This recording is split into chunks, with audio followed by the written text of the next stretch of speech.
Hello everyone, स्वागत है आप सभी का बायोलॉजी क्लास में। तो आज की इस वीडियो के माध्यम से हम आपको सॉल्व कराएंगे अर्धवार्षिक परीक्षा पेपर यानी 2022-23 में। आजकल अर्धवार्षिक परीक्षा क्लास 12 और 11th और 12th में चल रही हैं, जिसमें से हम आज क्लास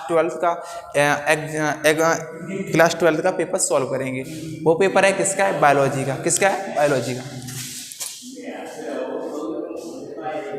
बायोलॉजी का सारे क्वेश्चन, एक एक क्वेश्चन को हम सॉल्व करते चलेंगे। और मैं सबसे पहले बताऊं, जितने हमने ऑफलाइन और ऑनलाइन दोनों तरीके से पढ़ाया है, उसमें से लगभग हमारा पेपर 90%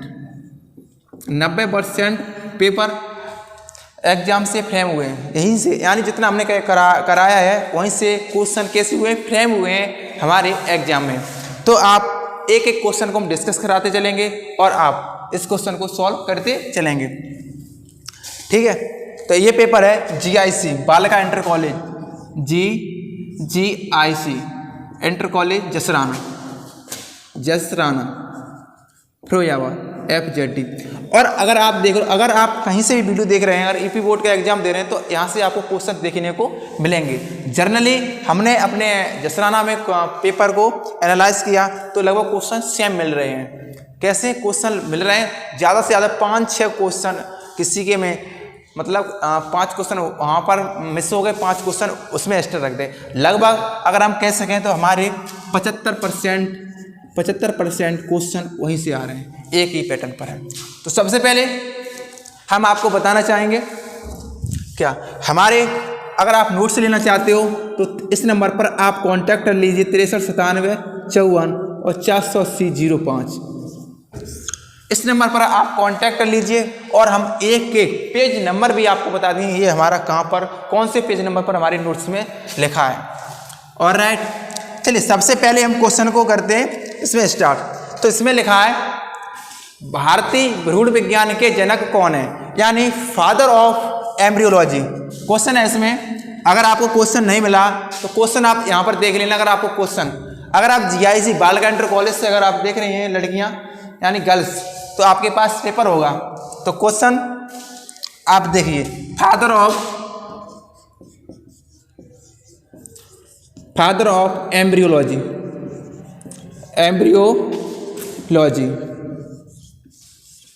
ठीक।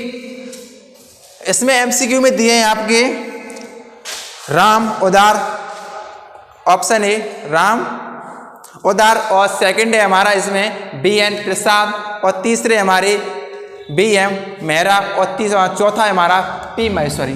तो मैं आपसे उम्मीद करूंगा हमारे सारे बच्चों ने हमारा आंसर क्लियरली मतलब करेक्ट कर दिया होगा, यानी सही लगा दिया होगा। तो कौन है? P महेश्वरी। कौन है? P Maheshwari, father of embryology P Maheshwari. इन्हें भ्रूण विज्ञान का जनक कहा जाता है। क्या कहते हैं इन्हें? भ्रूण विज्ञान के जनक कौन है? P महेश्वरी हैं, क्योंकि इनने एम्ब्रियोलॉजी पर स्टडी की थी और इन्होंने किस पर की थी? प्लांट एम्ब्रियोलॉजी किस पर? प्लांट एम्ब्रियोलॉजी पर इनने स्टडी की थी। किस पर की थी? Plant embryology. आखिर एम्ब्रियोलॉजी क्या होती है? एम्ब्रियोलॉजी को डिफाइन करना तो कैसे करेंगे? Study of embryo is called as embryology.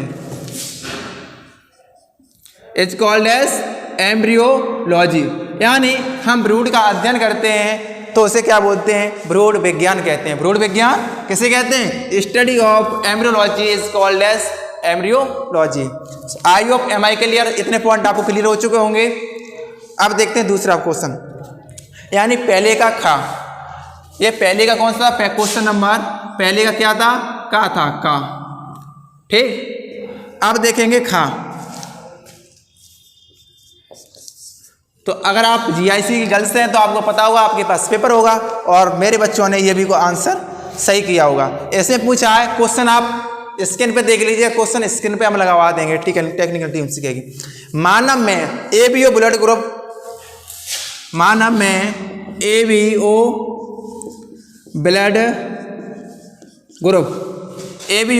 Blood group के कितने जीनोटाइप होते हैं? के कितने जीनोटाइप होते हैं, मतलब ABO ब्लड ग्रुप के कितने जीनोटाइप होते हैं। तो मैं उम्मीद करूंगा हमारे बच्चों के सारे आंसर सही होंगे। कैसे होंगे? सही होंगे। तो कितने प्रकार के होते हैं? इसमें पूछा है जीनोटाइप। क्या पूछा है? जीनोटाइप। ब्लड कितने प्रकार के होते हैं? ब्लड कौन सा होता है? ब्लड A, B, AB और O। तो ये हमारे कौन से हो गए? फिनोटाइप। कितने हो गए?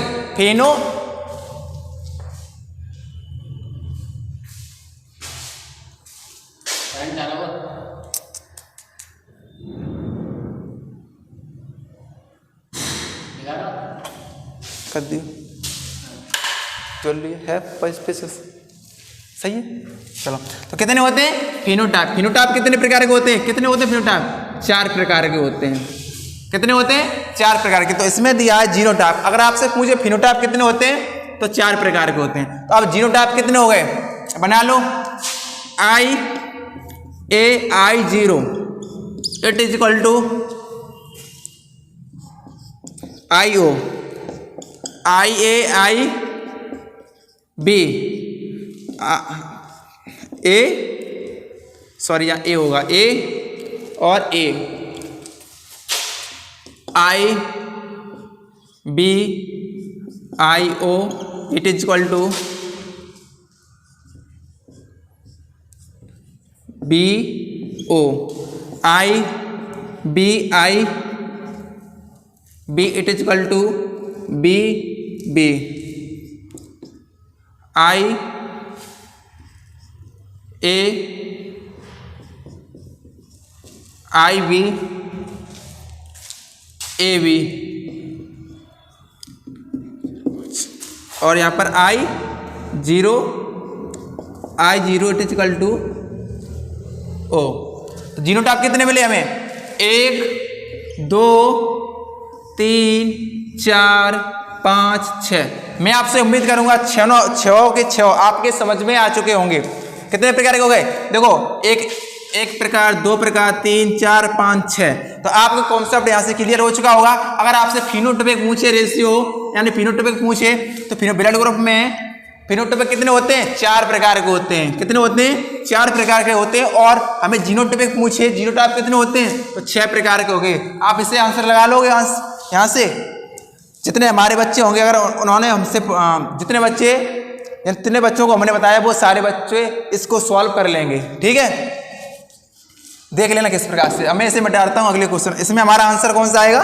जीनोटाइप पूछा तो 6 वाला, यानी तीसरा हमारा सही है। इसमें कौन सा है? तीसरा वाला हमारा इसमें आंसर है। तो अगर आपसे फिनोटाइप पूछे तो फिनोटाइप आप आसानी से आंसर लगा दोगे। और जीनोटाइप कितने होते हैं? 6 प्रकार के होते हैं। तो सॉल्यूशन मैंने आपको यहाँ पर दे दिया है। चलो आप इसे मिटाते हैं, चलते हैं अगले क्वेश्चन की तरफ।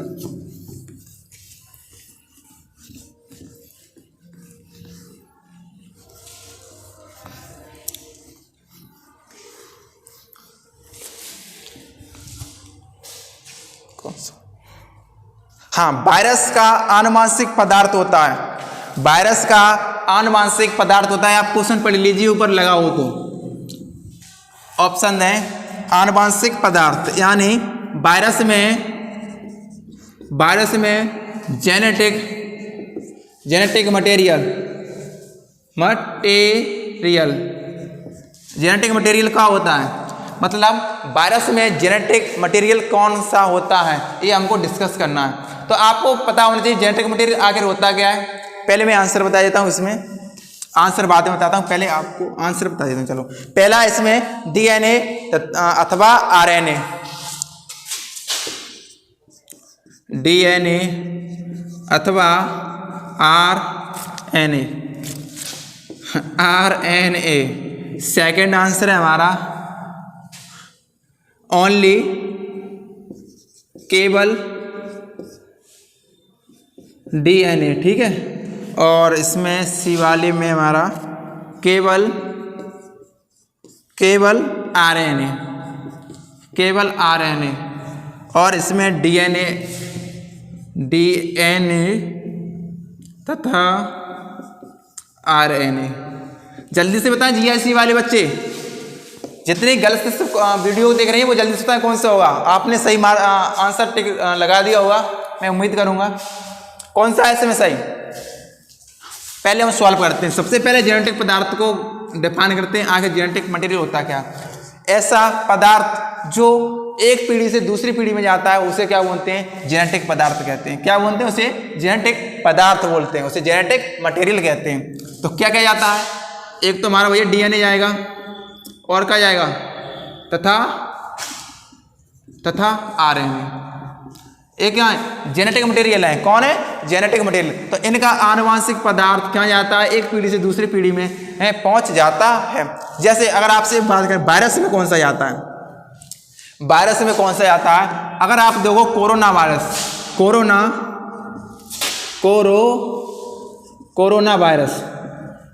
कोरोना वायरस में जेनेटिक मटेरियल कौन सा होता है? RNA।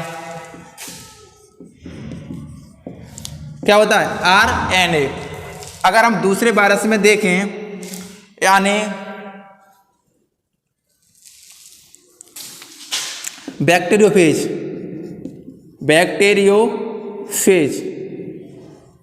इसमें कौन सा होता है? DNA होता है, DNA होता है। तथा सम बैक्टीरिया में सब कुछ वायरस में कौन सा होता है? DNA और RNA। तो हम जनरली कह सकते हैं हमारा दोनों इसमें होता है, DNA भी पाया जाता है और RNA भी पाया जाता है। तो वायरस में कौन सा मिलेगा? वायरस में कौन सा मिलता है? DNA तथा RNA मिलता है, क्योंकि वायरस में DNA और RNA दोनों पाए जाते हैं। दोनों को कैसे होते पाए जाते हैं वहां में। मैं उम्मीद करूंगा इसमें आपका चौथा सही है। कौन सा है? चौथा सही है इसमें से। तो DNA तथा RNA। चलिए अगले क्वेश्चन कराते हैं।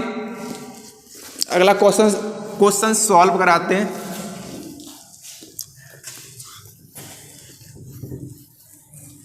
मैं आपसे उम्मीद करूंगा आपके सारे कॉन्सेप्ट यहां तक क्लियर हो चुके होंगे। ठीक है, अब कौन सा? जेनेटिक इंजीनियरिंग का उपयोग होता है। जेनेटिक इंजीनियरिंग का उपयोग होता है, यानी जेनेटिक इंजीनियरिंग का उपयोग किसमें होता है?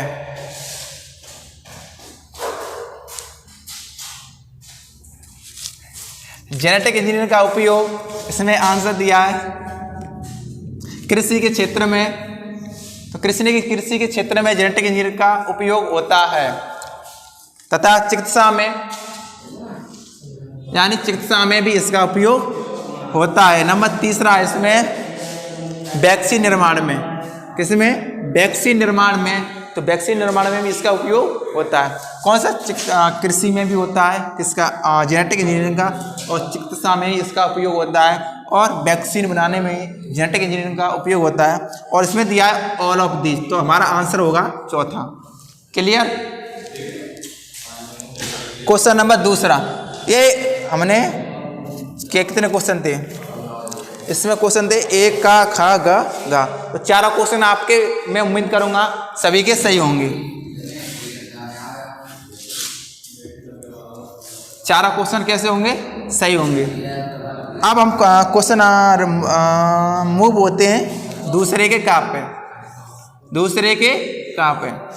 तो एक एक क्वेश्चन को आप आसानी से समझे चलिए। सारे क्वेश्चन को मैं एक्सप्लेन करता चलूंगा। ठीक है, इसमें चतुर्दीर्घी पुकेसर किससे कहते हैं? टेंशन अभी कर रहे हैं। चतुर्दीर्घी,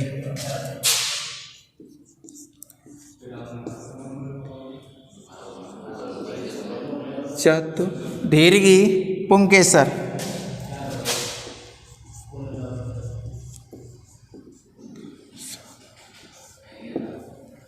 चतुर्दीर्घी पुंकेसर क्या होता है? तो आसानी से इसे डायग्राम के फ्लो के चार्ट के माध्यम से हम समझेंगे और इसे एक्सप्लेन करते चलेंगे। ठीक है, GIC वाले बच्चों, आपको अपने सेकंड चैप्टर में ये कराया था। सेकंड चैप्टर में जब हम पढ़ा रहे थे फ्लावर के पार्ट, उसके बाद तुरंत हमने इसको ही कराया था और आपको याद नहीं है। पहले तो ये किस में पाया जाता है ये देखो। चलो पहले मैं समझाता हूँ डायग्राम की मदद से। इस यहाँ पर आया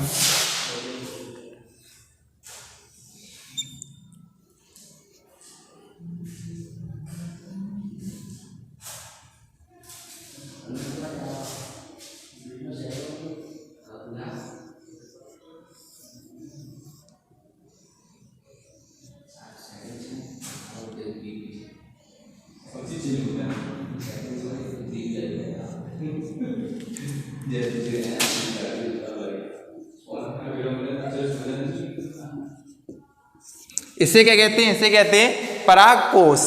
और इसे क्या बोलते हैं? पोतंतु। इसे क्या बोलते हैं? पोतंतु। और इसे पूरे को क्या बोलते हैं? पुंकेसर। पूरे क्या बोलते हैं? पुंकेसर कहते। इसे पूरे क्या बोलेंगे? इसे पुंकेसर कहते हैं। किसे को? परागकोश तथा पोतंतु को क्या बोलेंगे? पुंकेसर कहते हैं। अगर इसी की जगह पुंकेसर की संख्या कैसी हो?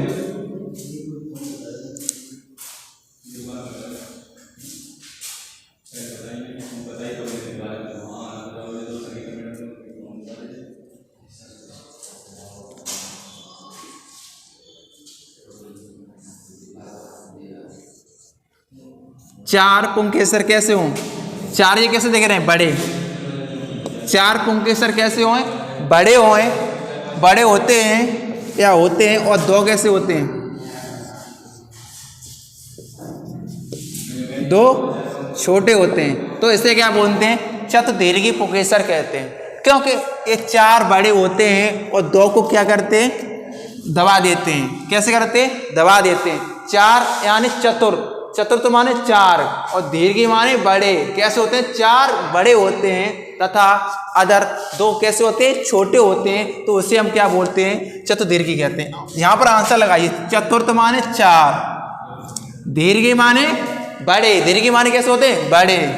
चार बड़े। काची? पुंकेसर। पुंकेसर। मैं आपसे उम्मीद करूंगा डेफिनेशन आप इसकी बना सकोगे। बना पाओगे कि नहीं बनाओगे? चार कैसे दिख रहा है? ये बड़े। और दो कैसे? छोटे। दो कैसे? छोटे। और बड़े। और दीर्घ मान क्या होता है? दीर्घ मान क्या होता है? बड़े, लार्ज। तो कैसे है? चार बड़े और दो कैसे हुए? छोटे हुए। तो इसे क्या बोलते हैं? चतुर्दीर्घी। चलो लिख लो इसे।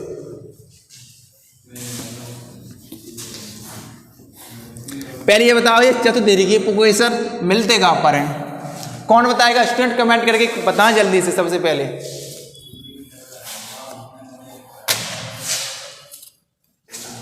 कहां पर मिलते? जल्दी से बताएं।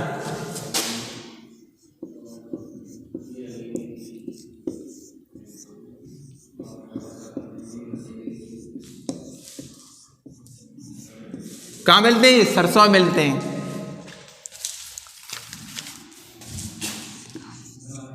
डेफिनेशन लिख लो।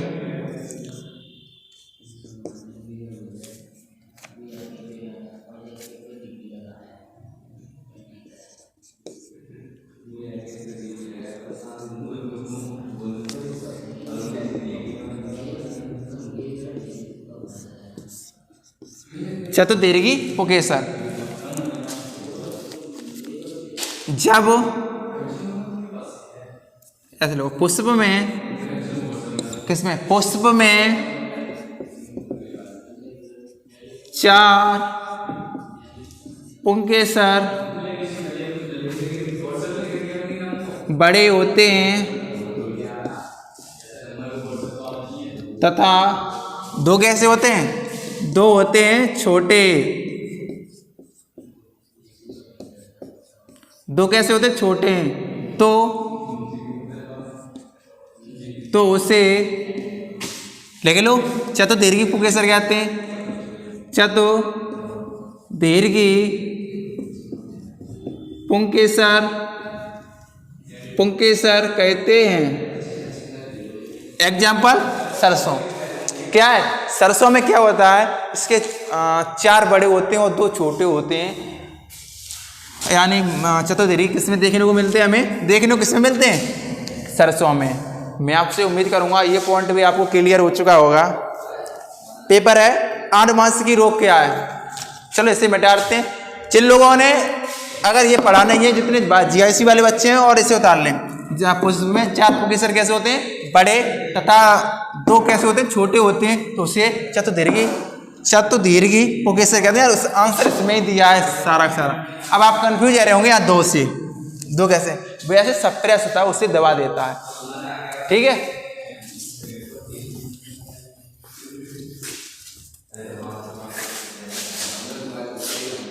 ये क्वेश्चन कंफ्यूज आपको कर दिया होगा इस क्वेश्चन ने, मैं उम्मीद करूंगा।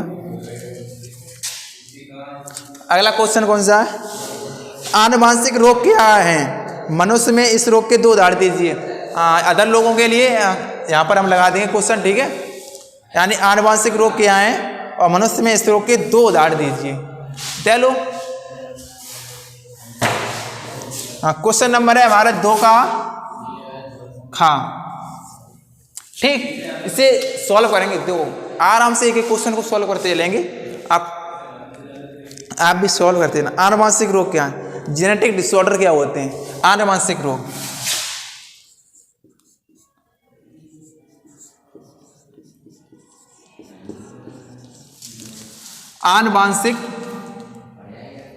आनुवांशिक रोग,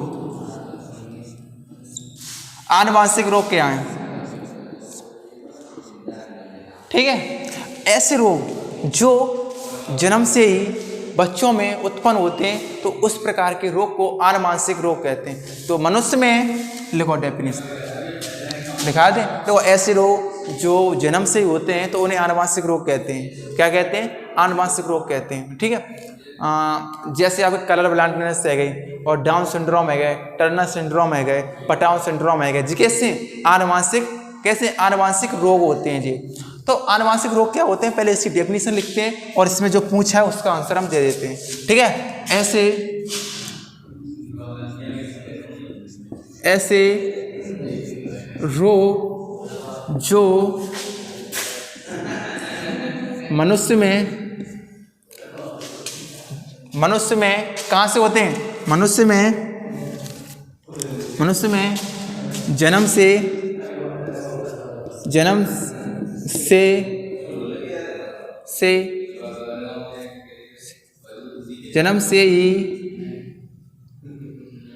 से ही होते हैं।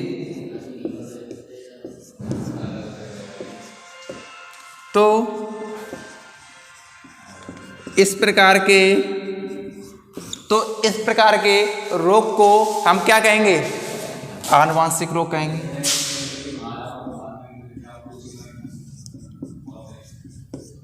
आनुवांशिक रोग कहते हैं। मैं उम्मीद करूंगा आपको ये भी याद हो। जब मान लो जन्म से जितने रोग होते हैं वे कैसे होते हैं? आनुवांशिक रोग कहलाते हैं, ठीक। सिंपल है यार। और दाढ़ लिख लो यार, क्या पूछे दाढ़ जावे दो ही बस, क्या करना है लिख दो।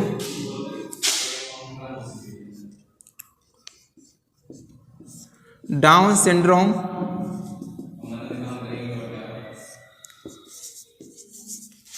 एक और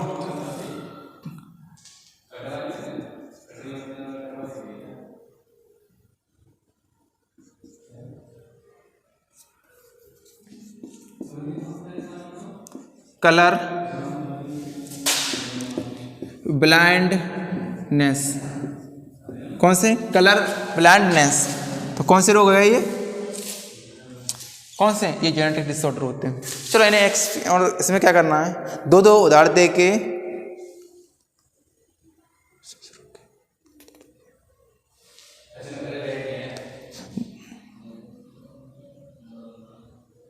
चलो एक्सप्लेन कर लो। डाउन सिंड्रोम क्या होता है, इन्हें भी एक्सप्लेन करवा रहे हैं ये लोग, कर दो। डाउन सिंड्रोम में क्या होता है, इसमें नंबर ऑफ क्रोमोसोम कैसे हो जाते हैं? इनक्रीज। तो लिख लो डाउन सिंड्रोम, एडिंग डालो, एडिंग लगा लो आप डाउन सिंड्रोम, इससे भी एक्सप्लेन करा दें। कन्फ्यूज हो गए होगे आप? कन्फ्यूज होना नहीं है, कुछ भी आ जाए सारे नोट्स से कोई बाहर नहीं आएगा।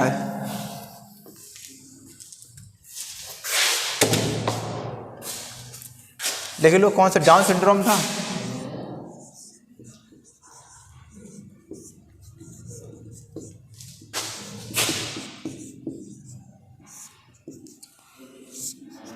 इसमें क्या होता है, मनुष्य में नंबर ऑफ क्रोमोसोम कितने होते हैं? 46। कितने होते हैं? गुणसूत्री संख्या कितनी होती है? गुणसूत्री संख्या कितनी होती है? 46 होते हैं। कितनी होती है? 46। अगर मान लो 46 की जगह पर कितने हैं? 47। It is called as Down syndrome. Am I clear respond?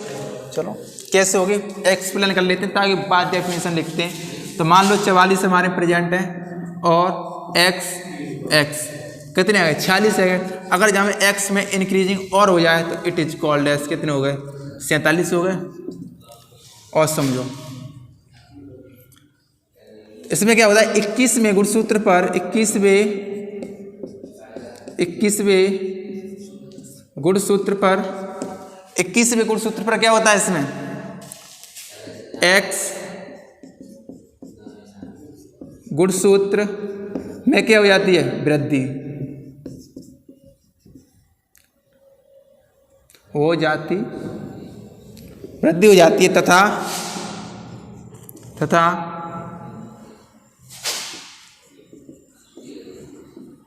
मनुष्य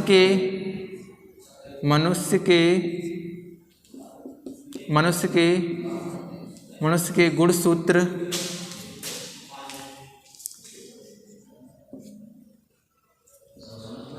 से एक बढ़ जाता है, या मनुष्य के गुणसूत्र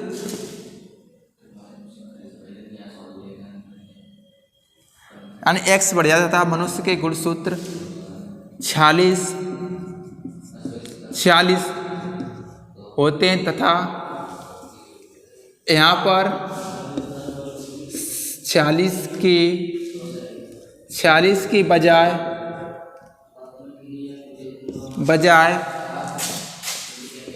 कितने हो जाते हैं 47 गुणसूत्र हो जाते हैं। कितने जाते हैं 46 से कितने 47 हो जाते हैं, उसे क्या बोलते हैं डाउन सिंड्रोम। क्या बोलते हैं उसे डाउन सिंड्रोम कहते हैं। तो इसकी खोज किसने करी थी, चल लिख लो, इसकी खोज क्या लिखा देते हैं, इसकी खोज किसने करी थी, डाउन ने करी थी। किसने करी थी, एल डाउन, तभी इसका नाम डाउन ने की थी।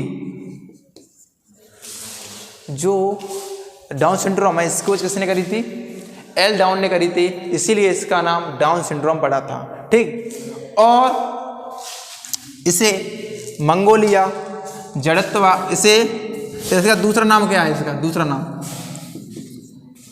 इसे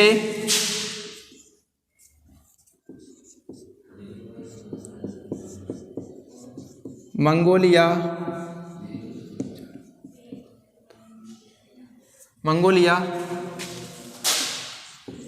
के नाम से भी जानते हैं।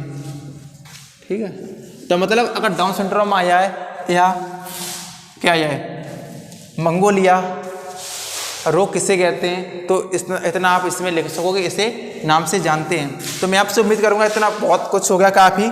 और इसमें 2 लिखे थे और दूसरा हमने लिखा था कलर ब्लाइंडनेस। तो कलर ब्लाइंडनेस को भी अभी एक्सप्लेन कर देते हैं, आएगा।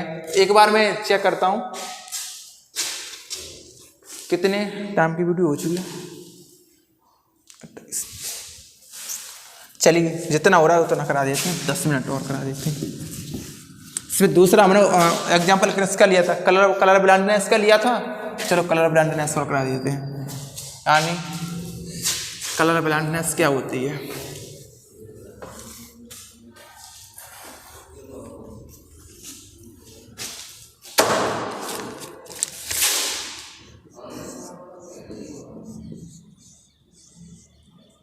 कलर ब्लाइंडनेस, देखो कलर ब्लाइंडनेस में क्या होता है, मनुष्य 2 रंगों के बीच अंतर नहीं कर पाता है। किसमें, एक हरा में और एक लाल में, यानी इंग्लिश में बोलें तो ग्रीन और रेड में। किसमें, रेड में। वो ये नहीं पहचान पाता है, रेड वाली चीज़ उसे पीली दिखाई देती है और पीली वाली चीज़ उसे कैसी दिखाई देती है, रेड दिखाई देती है। तो हरी चीज़ कैसी दिखाई देती है, उसे पीली दिखाई देती है। और लाल चीज़ को डिफाइन नहीं कर पाता और हरी चीज़ को डिफाइन नहीं कर पाता। तो इस प्रकार के रोग को क्या बोलते हैं, कलर ब्लाइंडनेस कहते हैं। क्या बोलते हैं, कलर ब्लाइंडनेस कहते हैं। तो यानी इसमें मनुष्य, देख लो, इसमें मनुष्य हरा लाल तथा हरा में अंतर नहीं कर पाता है।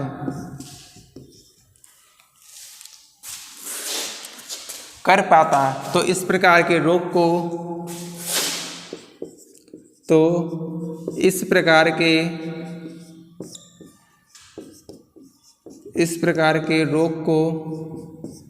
कलर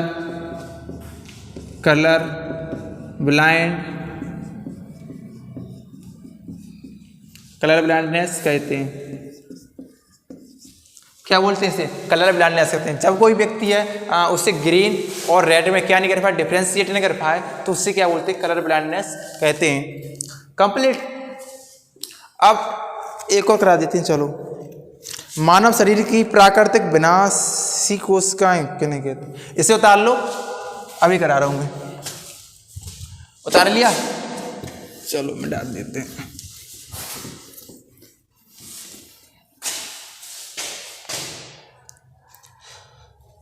मानव शरीर की प्राकृतिक विनाशी कोशिकाएं किन्हें कहते हैं? यानी हमें रक्षा करने से कौन सी कोशिकाएं बचाती हैं? कौन सी बचाती हैं? हमारे बॉडी में कौन कौन सी सेल पाई जाती हैं? RBC, WBC और प्लेटलेट्स, 3 पाई जाती हैं। यस और नॉट? मैं आपसे उम्मीद करूंगा ये यहाँ तक आपको कॉन्सेप्ट क्लियर होगा। कहाँ पाई जाती हैं ये? कहाँ पाई जाती है? ब्लड में पाई जाती हैं। ठीक। और RBC का काम क्या होता है? इनका फंक्शन क्या होता है? क्या करती हैं? O2 लाती हैं। WBC का काम क्या होता है? फैगोसाइट होती हैं ये। ठीक। यानी हमें रक्षा करती हैं हमारे शरीर के लिए। और प्लेटलेट्स क्या करती हैं? ये हमारे ब्लड क्लॉटिंग में क्या करती हैं? हेल्प करती हैं। तो यानी तीनों के हमने अंतर देख लिए। तो हमें यहाँ पर मिलनी फैगोसाइट यानी विनाशीकारी या बच्छड़कारी। क्या सी? फैगोसाइट यानी विनाश करने वाली कौन सी कोशिकाएं होती हैं? फैगोसाइट। तो हमें यहाँ से क्या लेना है? यहाँ पर फैगोसाइट यानी WBC।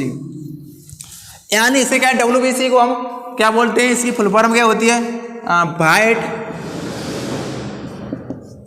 वाइट ब्लड सेल्स या कार्पेसेल्स। क्या होता है? WBC की जो फुल फॉर्म होती है क्या बोलते हैं? White blood cells. क्या बोलेंगे? White blood cells. क्या बोले? White blood cells. अब ये क्या करती हैं?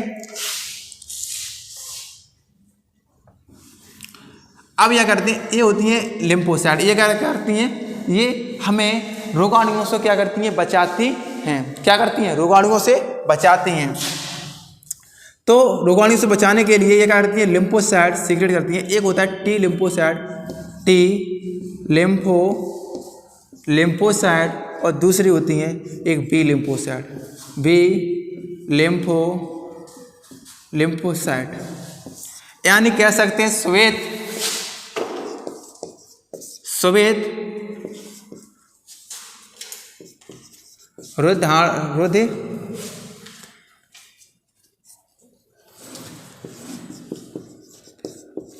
रुद्राणुओं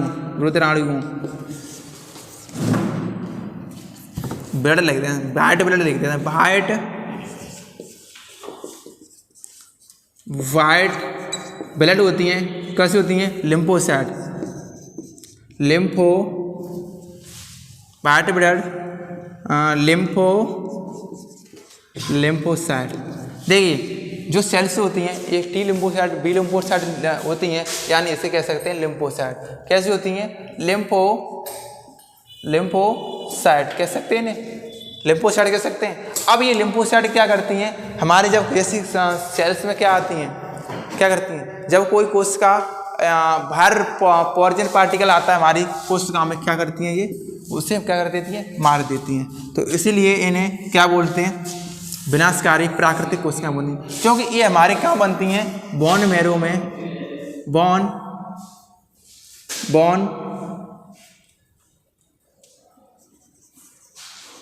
बोन मैरो में क्या करती हैं? ये बनती हैं। यानी एरिथ्रोपोसिस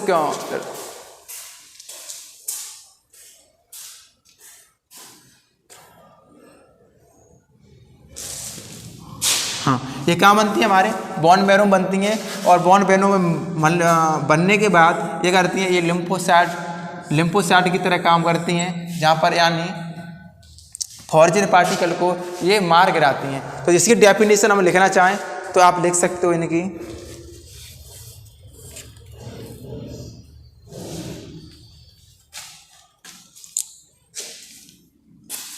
इसकी डेफिनेशन अगर आप लिखे चाहो,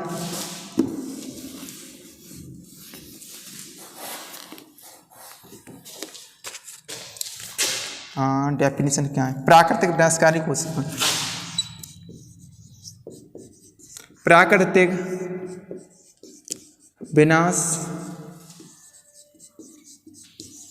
विनाशकारी सेल्स।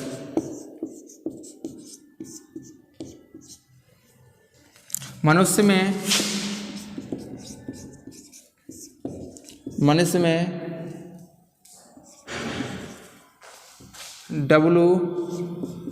WBC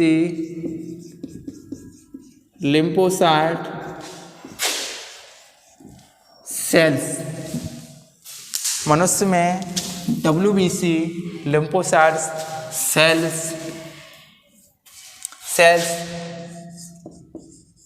प्राकृतिक विनाशकारी सेल्स कहलाती हैं।